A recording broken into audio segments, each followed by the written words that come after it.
Hello students, welcome back to channel biology passion by Kirti Pandey. अगर आप लोगों ने प्रीवियस क्लासेस नहीं देखी हैं तो आई रिक्वेस्ट पहले प्लेलिस्ट में जाके उन्हें देखिए। हम लोगों ने प्रोकैरियोटिक सेल देखा, यूकैरियोटिक सेल्स के डिस्कस किया, प्लस हम लोगों ने बैक्टीरिया, वायरस और बहुत सी चीज़ें डिस्कस की हैं प्रीवियस वीडियोज़ में। और आज का हमारा टॉपिक है साइटोलॉजी। तो उसे स्टार्ट करने से पहले I recommend कि please like, share and subscribe my channel if you like it. तो चलिए आज का टॉपिक स्टार्ट करते हैं। सबसे पहले स्टडी ऑफ सेल क्या कहलाता है? साइटोलॉजी। साइटोलॉजी में हम सेल स्ट्रक्चर देखते हैं, उसके बारे में, उसके अंदर कौन कौन से ऑर्गेनेलीज पाए जाते हैं, वो सब हम लोग साइटोलॉजी में अच्छे से डिस्कस करते हैं। ठीक, तो आज के टॉपिक के बारे में अब मैंने सबसे पहले इसमें एनसीईआरटी से लिया हुआ है। बायोलॉजी 11th क्लास में अगर आप देखें तो अब मैं एनसीईआरटी के बुक्स को कवर करूंगी धीरे धीरे, तो उसके अकॉर्डिंग टॉपिक्स लूंगी। साइटोलॉजी एक बहुत इम्पॉर्टेंट टॉपिक होता है एग्जाम पॉइंट ऑफ व्यू से, और कुछ बच्चों को इसे समझने में थोड़ी प्रॉब्लम होती है। तो अगर आपने ये ध्यान से देखा तो आपको प्रॉब्लम नहीं होगी और सब कुछ अच्छे से समझ में आ जाएगा। तो सबसे पहले थोड़ी सी हिस्ट्री देख लेते हैं। 1665 में सेल सबसे पहले डिस्कवर किया था रॉबर्ट हुक ने। ठीक, इन्होंने सबसे पहले क्या देखा था? सेल वॉल देखी थी, और इसीलिए जो डिस्कवरी ऑफ सेल का क्रेडिट है वो रॉबर्ट हुक को जाता है। अगर हम लिविंग सेल की स्टडी के बारे में कहें तो सबसे पहले ल्यूवेनहॉक ने बैक्टीरियल और प्रोटोजोआ सेल का डिस्कवर किया था, उसे देखा था, उसकी स्टडी की थी। तो अगर एग्जाम में पूछते हैं आपसे कि सबसे पहले डिस्कवरी ऑफ सेल के बारे में पूछते हैं तो आपका आंसर होगा रॉबर्ट हुक। और अगर आपका क्वेश्चन होगा कि लिविंग सेल को सबसे पहले किसने डिस्कवर किया तो वो, या किसने स्टडी की उस पर, तो उसका आपका आंसर होगा ल्यूवेनहॉक। ठीक है, और इसके बाद नेक्स्ट सेल थ्योरी पे आते हैं। सेल थ्योरी किसने डिस्कवर की? शील्डन एंड शॉन ने। शील्डन एक बॉटनिस्ट थे और शॉन एक जूलॉजिस्ट थे। उन दोनों साइंटिस्ट ने मिलकर सेल थ्योरी दी, जिसके अकॉर्डिंग सेल के अंदर जो भी ऑर्गेनेल्स थे या सेल के जो भी डिटेलिंग थी वो उन्होंने सबसे पहले समझाया।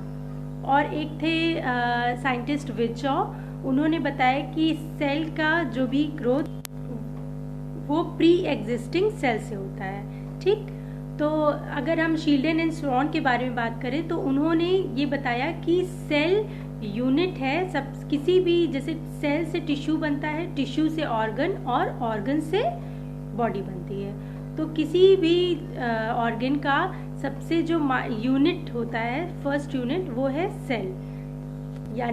यानी कि cell is a unit of structure. हाँ, तो ये थोड़ा सा हम लोगों ने हिस्टोलॉजी पोर्शन देख लिया। अब हम बात करते हैं सेल कितने टाइप। ब्रॉडली सेल कितने टाइप के होते हैं? 2 टाइप्स के। पहला होता है आपका एनिमल सेल और दूसरा आपका प्लांट सेल। जो प्लांट सेल होता है उसमें क्या क्या चीजें प्रेजेंट होती हैं? प्लांट सेल में सेल वॉल प्रेजेंट होती है, फिर आपका वैक्यूल प्रेजेंट होता है, क्लोरोप्लास्ट प्रेजेंट होता है, माइक्रोट्यूब्यूल्स प्रेजेंट होते हैं, और प्लाज्मा डेस्मेटा जो कि सेल वॉल का ही एक पोर्शन है वो प्रेजेंट होता है। तो इस तरह से अगर आप प्लांट सेल पढ़ रहे हैं तो उसमें बहुत सारे ऑर्गेनेलिज एक्स्ट्रा होते हैं, और एनिमल सेल में ये सारे एब्सेंट होते हैं, जैसे कि वैक्यूल है और क्लोरोप्लास्ट है, माइक्रोट्यूब्यूल है आपका, जैसे कि सबसे मेन सेल वॉल, ये एनिमल सेल में एब्सेंट होता है, टोटली एब्सेंट होता है। इसमें एक्स्ट्रा में एनिमल सेल में क्या प्रेजेंट होता है? सेंट्रियोल एंड माइक्रोविलाई, ये 2 चीज़ें एनिमल सेल में प्रेजेंट होती हैं, लेकिन ये प्लांट सेल में एब्सेंट होती हैं। फिर हम बात करते हैं प्लांट सेल। प्लांट सेल में जो सेल वॉल होती है वो आपका, अगर प्लांट में देखें तो वो cellulose and hemicellulose plus pectin की बनी होती है। मेनली आप सेलुलोज आप जान लीजिए कि प्लांट सेल सेलुलोज की बनी होती है। फिर जो फंजाई है, फंजाई में किसकी बनी होती है? काइटिन की सेल वॉल होती है। ठीक, और बैक्टीरिया की जो सेल वॉल होती है उसमें पेप्टाइडोग्लाइकन प्रेजेंट होता है। तो यानी कि सेल वॉल भी डिफरेंट कैटेगरीज में डिफरेंट होते हैं, लेकिन यहाँ पे सिर्फ प्लांट सेल में ही, प्लांट, बैक्टीरिया, फंजाई, एल्गी, इधर ही सेल वॉल आपको देखने को मिलेगी। लेकिन जब आप बात इधर यूकैरियोट्स में, अगर आप एनिमल सेल में जाएंगे तो एनिमल सेल में आपको कोई भी सेल वॉल देखने को नहीं मिलती है। ठीक है, सेल वॉल की भी 3 टाइप से आप स्टडी कर सकते हैं। एक ये जैसे फर्स्ट है प्राइमरी स्ट्रक्चर, देन जो नीचे का पोर्शन होता है वो है सेकेंडरी स्ट्रक्चर, और जो बीच सेंटर पोर्शन है उसे लैमेली कहते हैं। Lamellae is rich in pectin, और जो प्राइमरी स्ट्रक्चर है वो किससे बना होता है? सेलुलोज, हेमीसेलुलोज, पेक्टिन भी प्रेजेंट होता है लेकिन मेनली सेलुलोज एंड हेमीसेलुलोज। जो नीचे का सेकेंडरी स्ट्रक्चर होता है सेल वॉल का, उसमें ग्रोथ होती है। तो जैसे आप किसी प्लांट का आउटर कवरिंग देखिए, वो कॉर्क प्रेजेंट होता है, उसके सेल वॉल मोटी सी होती है ना, उसके बाद जो जड़ होती है या स्टेम जो होती है वो बढ़ती चली जाती है, मोटी हो, टाइम के साथ साथ जो प्लांट होता है वो बढ़ता है, और जो स्टेम होती है वो मोटी ब्रॉड होती जाती है। तो अंदर से जो ग्रोथ होती है, सेल ग्रोथ, वो सेकेंडरी सेल वॉल में होती है, यानी कि वो अंदर की तरफ से बढ़ता जाता है। जितना अंदर होगा वो उसकी न्यूएस्ट या यंगेस्ट रिंग रहेगी, और जितना आउटर रिंग होती है वो ओल्डेस्ट होती है। तो जो सबसे आउटर मोस्ट पार्ट होता है वो कॉर्क कैम्बियम कहलाता है। ठीक, वो आपको प्लांट सेल वॉल के बारे में जब आगे मैं वीडियोस बनाऊंगी तो उसमें और डिटेल में बताऊंगी सेकेंडरी ग्रोथ के बारे में, कि एनुअल रिंग और बहुत सी चीज़ें होती हैं। फिर हम बात करते हैं सेल में और क्या क्या होता है। उसमें होता है माइटोकॉन्ड्रिया, फिर गोल्जी बॉडी, आपका लाइजोसोम, राइबोसोम, एंडोप्लाज्मिक रेटिकुलम, और सबसे मोस्ट इम्पॉर्टेंट प्लाज्मा मेम्ब्रेन। देखिए, कोई भी जो सेल होता है ना, उसके सबसे ऊपर, अगर प्लांट सेल है तो उसमें सबसे ऊपर क्या होगा? सेल वॉल प्रेजेंट होगी। फिर आपका होगा, अगर एनिमल सेल है तो सेल वॉल एब्सेंट होगी। फिर आपका स्टार्ट होगा प्लाज्मा लेमा या फिर प्लाज्मा मेम्ब्रेन, जिसे और क्या कहते हैं? Cell membrane. ठीक, तो सेल मेम्ब्रेन के में क्या होता है? प्रोटोप्लाज्म प्रेजेंट होता है, उसमें जो फ्लूइड पोर्शन होगा उसको कहेंगे प्रोटोप्लाज्म। फिर जो सेल के जो प्लाज्मा, ये तो कवरिंग की बात हो गई। फिर जब अंदर आएंगे तो उसमें जो फ्लूइड पोर्शन होता है उसे कहते हैं साइटोप्लाज्म। ठीक, और उसमें जो ऑर्गेनेल्स होते हैं उनको हम लोग, ये जितने भी ऑर्गेनेल्स होते हैं वो सारे साइटोप्लाज्म में होते हैं। कौन कौन से होते हैं? माइटोकॉन्ड्रिया, गोल्जी बॉडी, जो भी हम लोगों ने अभी डिस्कस किया। और जो सबसे सेंटर में क्या होता है? न्यूक्लियस प्रेजेंट होता है। न्यूक्लियस के भी अंदर न्यूक्लियोलस होता है, जिसमें डीएनए या आरएनए प्रेजेंट होता है। तो अगर हम सेल स्ट्रक्चर को डिस्कस करेंगे या साइटोलॉजी में बात करेंगे तो हम 2 बारे में बात करेंगे। पहला हम लोग देखेंगे साइटोलॉजी, वो साइटोप्लाज्म में जो जो ऑर्गेनेल्स होते हैं। सेकंड हम लोग देखेंगे न्यूक्लियस में क्या सेल डिवीजन कैसे होती है। तो अब इस वीडियो को मैं 3 पार्ट में बनाऊंगी। पहला जो होगा उसमें सेल वॉल, प्लाज्मा मेम्ब्रेन के बारे में हम लोग डिस्कस करेंगे, जो कि बहुत इम्पॉर्टेंट है और बहुत ब्रॉड भी है। और दूसरे पार्ट में हम लोग डिस्कस करेंगे माइटोकॉन्ड्रिया, राइबोसोम, इन सब के बारे में, जो अदर ऑर्गेनेल्स हैं।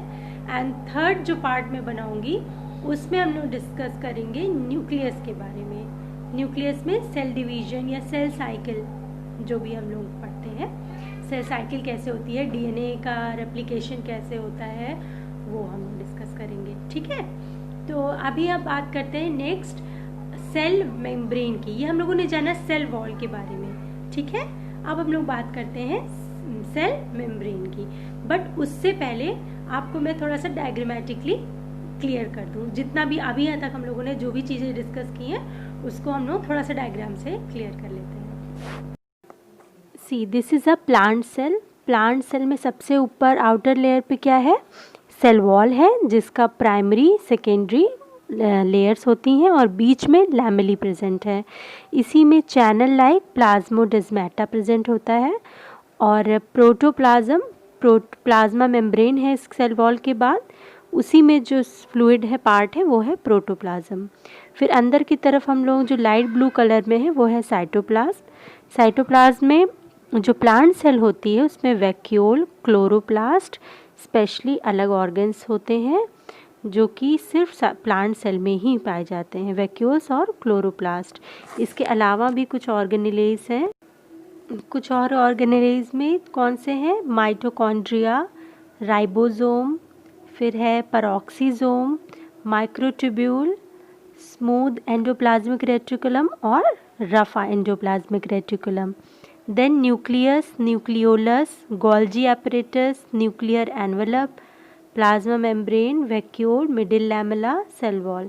इस तरह की ये सारे जो भी स्ट्रक्चर्स हैं वो प्लांट सेल में प्रेजेंट होते हैं। इनका अपना अलग अलग फंक्शन होता है जो कि मैं पार्ट 2 में आपको सारे फंक्शन बताऊंगी सबके अलग अलग। Now we come to animal cell. Animal cell में ये वैक्यूल, क्लोरोप्लास्ट, सेल वॉल ये सब एब्सेंट होता है। और क्या क्या एब्सेंट होता है? मिडिल लैमेला, प्लाज्मा डेस्मेटा ये सब एब्सेंट होते हैं। और इसमें एक्स्ट्रा में सेंट्रियोल और माइक्रोविल्लाए प्रेजेंट होते हैं।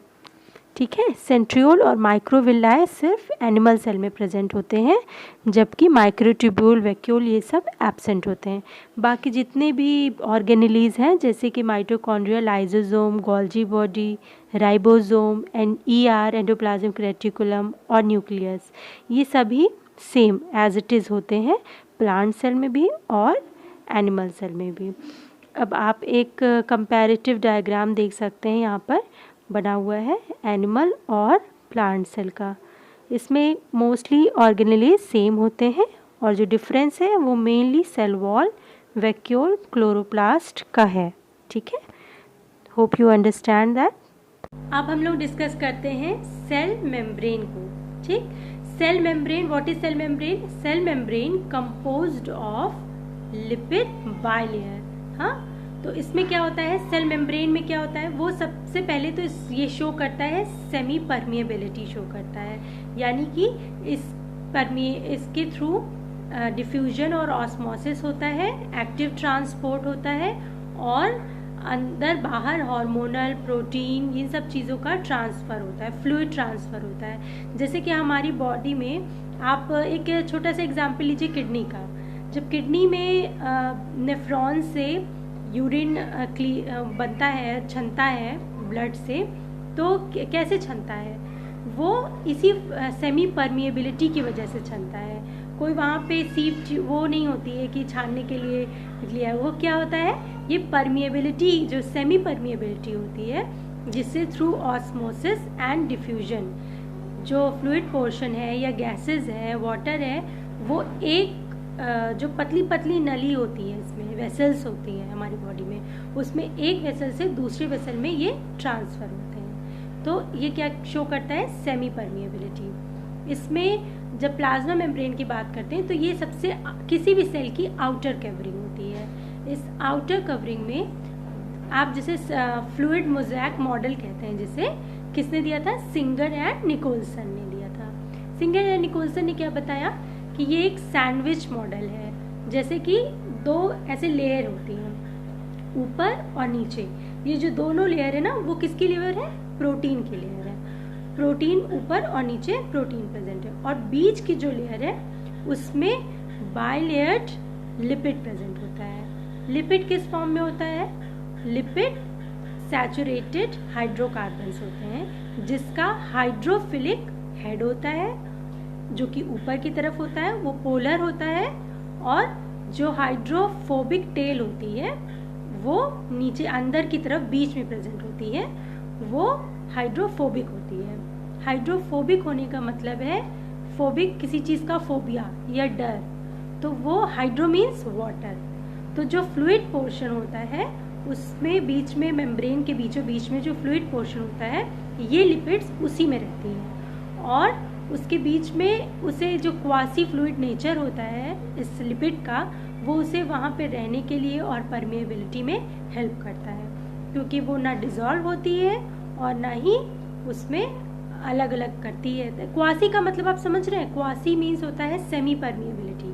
आपको एनसीईआरटी में ये वर्ड मिलेगा, what is the quasi fluid nature of lipid. इसका मतलब होता है सेमी परमिएबिलिटी। जैसे कि आप अगार जेली देखिए, जो जेलीज होती हैं वो क्या होती है, क्वासी या सेमी परमिएबल होती हैं। जैसे कि ये ना पूरी तरीके से सॉलिड होती हैं, ना पूरी तरीके से फ्लूइड होती हैं या डिज़ोल्व कंडीशन में होती हैं। तो इसमें अगर हम किसी चीज़ को एंटर करेंगे तो बहुत आसानी से एंटर हो जाती हैं, इसलिए इसको क्वासी फ्लूइड नेचर कहते हैं। तो बीच में अभी मैं आपको स्ट्रक्चर से भी बताऊंगी, अगर ऐसे नहीं समझ में आ रहा है तो बताने से कंफ्यूज मत होइएगा। मैं सिर्फ एक लेआउट बनाना चाहती हूँ आपको, ताकि आपको थोड़ा सा एक आइडिया लग जाए। फिर हम बात करते हैं कि जो प्लाज्मा मेम्ब्रेन होता है उसमें प्रोटीन दो टाइप के होते हैं। एक इंटीग्रल प्रोटीन जो कि बीच में आता जाता रहता है, जो पास हो जाता है, इंटरनल साइड में होता है। और जो आउटर कवरिंग या सरफेस प्रोटीन जो होता है वो ऊपर के लेयर में प्रेजेंट होता है। इसके अलावा प्लाज्मा मेम्ब्रेन में कोलेस्ट्रॉल प्रेजेंट होता है, सॉरी फॉर द नॉइज़ और कोलेस्ट्रॉल प्रेजेंट होता है। और इसके अलावा काफ़ी चीज़ें होती है इसमें, जैसे कि ग्लाइकोप्रोटीन्स प्रेजेंट होते हैं, कार्बोहाइड्रेट का पोर्शन होता है। और सेल टू सेल लिपिड और प्रोटीन के प्रपोर्शन में डिफरेंस होता है। जैसे कि अगर हम अपनी आरबीसी या इरिथ्रोसाइट सेल की बात करें तो उसमें 52% प्रोटीन होता है और 40% लिपिड होता है। इसी तरीके से मोस्टली प्रोटीन पोर्शन ज़्यादा होता है कंपेयर टू लिपिड। तो आपको इसको मैं स्ट्रक्चर के थ्रू समझाऊंगी, तो जिस डायग्राम देख के आप ज़्यादा अच्छे से समझ पाएंगे। ठीक है, तो लेट्स सी द डायग्राम। अब देखिए हम लोग इसका प्लाज्मा मेम्ब्रेन का डायग्राम देखते हैं। इसे किसने दिया था, सिंगर एंड निकोलसन ने।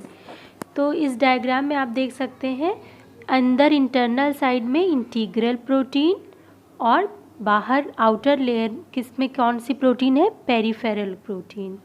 और इसमें चैनल लाइक ट्रांसपोर्ट प्रोटीन होती है जो कि ट्रांसपोर्टेशन में, एक्टिव ट्रांसपोर्टेशन में हेल्प करती है। तो इस तरह से प्रोटीन बहुत ही इम्पॉर्टेंट स्ट्रक्चर में है, जिसमें ये है फ्लूइड मोज़ैक मॉडल। किसने दिया था, सिंगर एंड निकोलसन ने 1972 में। ओके, अब हम लोग देखते हैं बाइलिपिड लेयर के बारे में। बाइलिपिड लेयर बीच में प्रेजेंट होती है। इसका हेड होता है जो कि हाइड्रोफिलिक इन नेचर होता है, और टेल होती है जो कि हाइड्रोफोबिक इन नेचर होती है। ये इसे हेल्प करता है फ्लूइड में, quasi fluid nature of lipid, जो कि बीच में फ्लूइड में रहने के लिए उसे इजी सपोर्ट देता है। अब देखिए यहाँ पे और कौन कौन से प्रोटीन्स हैं, alpha helix protein, surface protein, glycolipids और ग्लोबुलर प्रोटीन्स प्रेजेंट है, ग्लाइकोप्रोटीन्स प्रेजेंट है। कार्बोहाइड्रेट भी प्रेजेंट होता है, लेकिन उसका परसेंटेज जैसे 5% कार्बोहाइड्रेट है, लिपिड 28 to 79% होता है, प्रोटीन 60% होता है। ये डिफरेंट सेल्स में अलग अलग इसका रेशियो होता है, लेकिन हमेशा प्रोटीन ज़्यादा होता है। फिर आप देखिए जो बाइलिपिड लेयर है उसमें कोलेस्ट्रॉल प्रेजेंट है। कोलेस्ट्रॉल क्या करता है, जो ठंडी जगहों में, जैसे आपने देखा होगा एनिमल्स रहते हैं, पोलर बियर वगैरह, इनमें कंडेंस्ड फॉर्म में प्लाज्मा मेम्ब्रेन होता है, मतलब बहुत पास होते हैं, कॉम्पैक्ट फॉर्म में होते हैं। तो जब कोलेस्ट्रॉल इनके बीच में होता है तो वो क्या करता है, फ्लूइडिटी और परमिएबिलिटी बढ़ाता है। ठीक है, इससे क्योंकि जो कॉम्पैक्ट फॉर्म होता है वो लेस फ्लूइड और लेस परमिएबल होता है, तो जब वहाँ पर कोलेस्ट्रॉल जाता है तो वो क्या करता है, उसकी फ्लूइडिटी बढ़ाता है और परमिएबिलिटी भी बढ़ाता है। वहाँ पर मोर अनसैचुरेटेड एसिड प्रेजेंट होता है।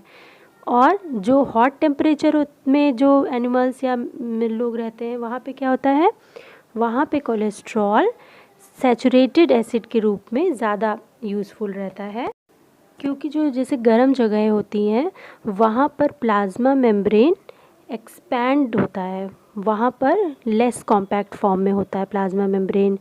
तो क्या होता है कि वो मोर परमिएबल एंड मोर फ्लूइड होता है। यहाँ पर कोलेस्ट्रॉल उसका उल्टा परफॉर्म करता है।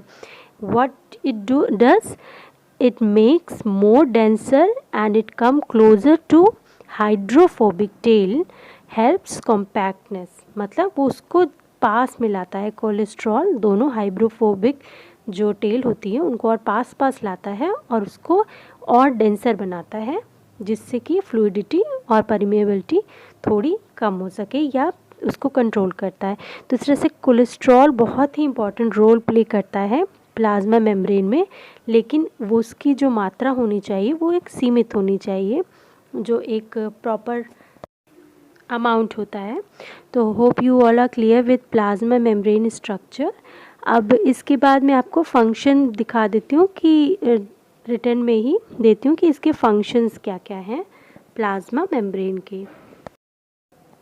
अब हम लोग प्लाज्मा मेम्ब्रेन फंक्शन देखते हैं, जिसमें पहला फंक्शन है सिलेक्टिव परमिएबिलिटी, जो कि 1 to 15 Angstrom तक वो अलाउ करता है ट्रांसपोर्ट के लिए। फिर सेकेंड है mechanical strength protective layer, according to cell membrane की जब बात करें तो वो क्या करता है, मैकेनिकल स्ट्रेंथ देता है और प्रोटेक्टिव लेयर का बनाता है सेल के अराउंड और उसे बचाता है।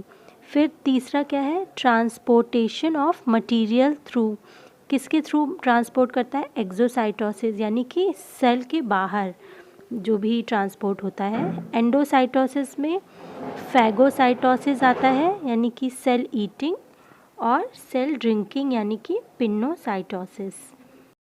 अब देखिए नाम से ही अंडरस्टूड हो जाएगा कि एक्सो मतलब बाहर और एंडो मतलब अंदर की ओर। फैगो में सेल ईटिंग मतलब खाने वाली बात हो रही है यहाँ पे फैगो, हाँ, और पिनो पीना, ड्रिंक करना, सेल ड्रिंकिंग मतलब सेल पीना, ठीक है। फिर एक्टिव ट्रांसपोर्ट कैसे करता है, इसमें एक एनर्जी यूज़ होती है, एटीपी एनर्जी चाहिए होती है, क्योंकि ये नॉर्मल जो डिफ्यूजन ग्रेडियंट होता है उसके ऑपोजिट काम करता है। नीचे दिया है देखिए पैसिव ट्रांसपोर्ट के थ्रू भी करता है, यानी कि हाई टू लो कॉन्सेंट्रेट। अब ये क्या है, हाई टू लो कॉन्सेंट्रेट जो होता है वो नॉर्मल डिफ्यूजन प्रोसेस है, लेकिन जब एक्टिव ट्रांसपोर्ट होता है तो उसमें क्या होता है, लो टू हाई कॉन्सेंट्रेशन की ओर जाना होता है, तो इसके लिए एनर्जी की ज़रूरत पड़ती है, इसलिए उसे एक्टिव ट्रांसपोर्ट कहते हैं। ओके, ये सभी इसके फंक्शन है प्लाज्मा मेम्ब्रेन के। अब हम लोग कुछ फैक्ट्स देख लेते हैं। Fluid mosaic model Singer Nicolson ने दिया था, यूनिट मेम्ब्रेन रॉबर्टसन ने दिया था, plasmalemma term JQ Plowe ने दिया था, सेल डिस्कवर रॉबर्ट हुक ने किया था, और लिविंग सेल प्रोटोजोआ बैक्टीरिया किसने सबसे पहले देखा था, ल्यूवेन हॉक ने। Then cell nucleus Robert Brown ने। अब यहाँ पर आप रॉबर्ट हुक में और ब्राउन में कंफ्यूज मत होइएगा। देखिए जैसे कि न्यूक्लियस बीच में होता है ना, तो डार्क कलर का होता है, तो उससे आप याद रख सकते हैं, ट्रिक है रॉबर्ट ब्राउन, क्योंकि न्यूक्लियस क्या होता है बीच में राउंड राउंड ब्राउन कलर का होता है या डार्क कलर का होता है, तो उससे याद रखिए रॉबर्ट ब्राउन। और रॉबर्ट हुक जो थे उन्होंने सबसे पहले सेल की डिस्कवरी की थी। देन क्या है, स्मॉलेस्ट सेल माइकोप्लाज्मा होता है, longest cell of body neuron, biggest cell is ostrich egg. इसके बाद आप पार्ट सेकंड में हम लोग साइटोप्लाज्म में जितने भी और ऑर्गेनेली हैं उनको पढ़ेंगे। तो तब तक के लिए take care, good bye, stay safe, stay healthy and be continue with biology passion by Kirti Pandey. Please share, subscribe and like my channel.